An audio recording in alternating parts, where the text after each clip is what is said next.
तो चलिए आज समझते हैं सिनेमा के उस जादू को जो हमें अंदर तक डरा देता है। तो सवाल ये है कि आखिर कोई फिल्म सच में डरावनी बनती कैसे है? क्या ये सिर्फ अचानक सामने आने वाले भूत या मॉन्स्टर है, या फिर इसके पीछे कुछ और भी है? देखिए, इसका जवाब उतना सीधा नहीं है जितना हमें लगता है। असल में डर का राज सिर्फ मॉन्स्टर में नहीं है, बल्कि उस दुनिया में है जो मॉन्स्टर के लिए बनाई जाती है। वो माहौल, वो बेचैनी जिसे फिल्म बनाने वाले बड़े ही बारीकी से तैयार करते हैं। तो सबसे पहले बात करते हैं कि फिल्म मेकर्स डर का ये माहौल रचते कैसे हैं। और इसकी नींव रखी जाती है एक बहुत ही बेसिक चीज से, लाइट और शैडो, यानी रोशनी और परछाइयों के खेल से।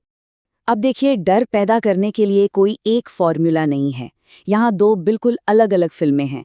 एक तरफ द टेक्सास चेनसॉ मैसेकर को देखिए, एकदम रॉ, किरकिरा सा लगता है, जैसे बस एक लाइट जलाकर 16 कैमरे पर शूट कर लिया हो। नतीजा, एक घुटन भरा, बेचैन करने वाला एहसास। वहीं दूसरी तरफ है फ्राइडे द 13th, बिल्कुल साफ सुथरी, जैसे कोई कोका कोला का ऐड हो। तो इससे पता चलता है कि कभी-कभी सब कुछ साफ साफ दिखना भी उतना ही डरावना हो सकता है जितना कि अंधेरा। तो सिनेमैटोग्राफर्स के पास कौन से औजार होते हैं? पहला है अंडर एक्सपोजर, मतलब जानबूझकर सीन को थोड़ा अंधेरा रखना ताकि परछाइयों में रहस्य छिपा रहे। फिर आता है हेज या धुंध का इस्तेमाल। इससे रोशनी में एक टेक्सचर आ जाता है और कमरा पुराना और रहस्यमयी लगता है। और हाँ, रंगों का खेल तो कमाल का है, खासतौर पर लाल रंग का इस्तेमाल।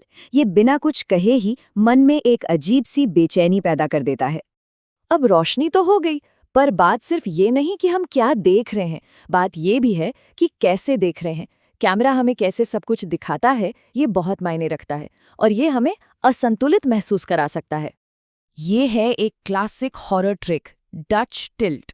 इसमें होता क्या है, कैमरे को बस थोड़ा सा टेढ़ा कर दिया जाता है। नतीजा, पूरा फ्रेम अजीब सा असंतुलित लगता है, और यही बेचैनी और तनाव देखने वालों के मन में भी उतर जाता है। जैसा कि नोएम क्रोल कहते हैं, किसी को असहज महसूस कराने का सबसे अच्छा तरीका है एक ऐसी इमेज बनाना जो खुद ही बैलेंस में न हो। मतलब जो किरदार फिल्म में महसूस कर रहा है, उसकी दिमागी हालत वही हम भी महसूस करने लगते हैं। और सिर्फ डच टिल्ट ही नहीं, और भी कई एंगल्स हैं जो हमें असहज करते हैं। सोचिए, जब कैमरा किसी खिड़की के पार से झांक रहा हो, हमें एक जासूस जैसा महसूस होता है ना? या फिर एक एक्सट्रीम वाइड शॉट जिसमें हीरो बिल्कुल अकेला और छोटा सा दिखता है, और बर्ड्स आई व्यू यानी ऊपर से लिया गया शॉट, ये तो एकदम से चौंका देता है। ऐसा लगता है जैसे कोई ऊपर से नजर रख रहा है। तो ठीक है, माहौल बन गया, कैमरा एंगल सेट हो गए, पर अब पर्दे पर भूत प्रेत जैसी चीजें कैसे लाएं? चलिए, एक बहुत ही पुराने और असरदार तरीके को समझते हैं। ये ना सुनने में शायद मुश्किल लगे, पर असल में बड़ा सीधा सा तरीका है। देखिए, पहला स्टेप, कैमरे को ट्राइपॉड पर फिक्स करके एक खाली कमरे का शॉट ले लिया। इसे कहते हैं क्लीन स्लेट।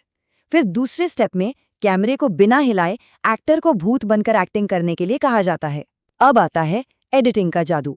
तीसरे स्टेप में भूत वाले फुटेज को उस खाली कमरे वाले फुटेज के ऊपर रख दिया जाता है।